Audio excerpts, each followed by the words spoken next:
Today, we are going to dive into an absolutely incredible story. It's an ancient tale about unimaginable psychological strength and the sheer power of forgiveness. We're talking about the story of Joseph, a journey that literally goes from the pit of betrayal all the way to a palace. I want you to really think about that for a second. That feeling, that profound, gut-wrenching injustice, when you do everything right and instead of a reward, you get punished for it. It's a deeply painful place to be, and honestly, it's the very heart of the story we're about to unpack. All right, so here's our roadmap. We'll start with Joseph as the golden child, then watch his life crumble from pit to prison.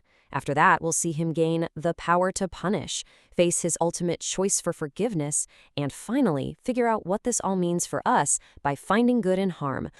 So let's get into it. You might think a story about this much hardship would start in some dark, gloomy place, right? But nope. Joseph's story actually begins with him having everything. He's the very definition of a favored son.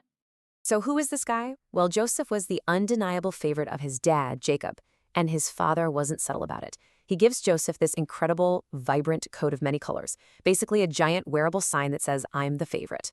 To make matters worse, Joseph starts having these dreams where his entire family, including his 10 older brothers, are all bowing down to him. And, he tells them about it. So you can imagine this combination of blatant favoritism and what looks like arrogance, well, it cooks up a really dangerous jealousy in his brothers. And that jealousy is about to send his entire world into a freefall. The story takes a sharp, absolutely brutal turn right here into a relentless spiral of injustice. His brother's hatred just boils over. They catch him alone, they rip that symbolic coat right off of him, and they throw him into a pit to die. But then they see a caravan of traders and think, hey, why just kill him when we can make a little money? So they sell their own brother into slavery. Just like that, his identity, his freedom, his entire life, gone. And this right here, this is where the real psychological test begins. Even as a slave in Egypt, Joseph excels. He works so hard and is so trustworthy that his master puts him in charge of everything. His reward for all that effort, he's still a slave. But then it gets worse. His master's wife tries to seduce him. He does the right thing. He runs away. So what happens? She lies, accuses him of assault, and for maintaining his integrity, he gets thrown into a dark, forgotten dungeon. Just think about that. Every single time he does the right thing, his punishment gets even worse. Now this is where most of us would break. We're talking years pass. Years. He's locked away, totally forgotten, even by people he helps in prison. This is the point where bitterness and rage should take over and just poison your soul. But somehow, not for Joseph.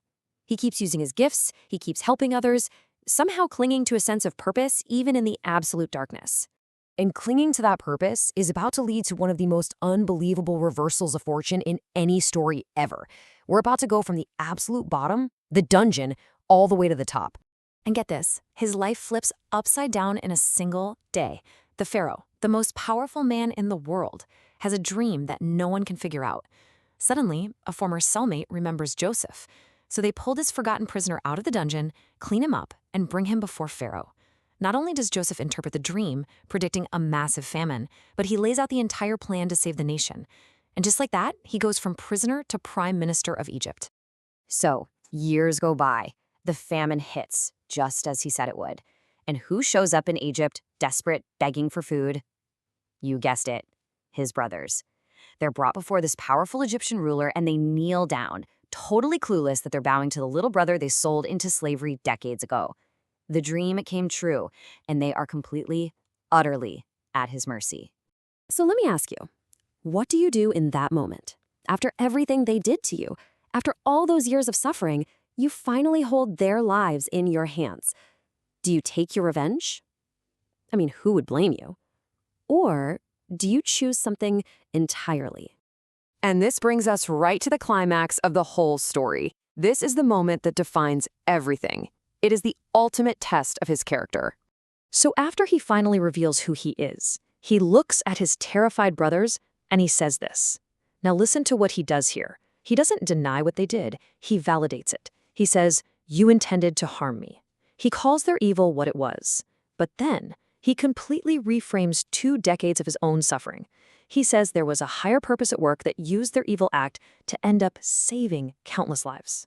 So what on earth can we take away from this? How does this ancient story have anything to do with the unfair things we face in our own lives, whether it's at work or maybe even with our own families?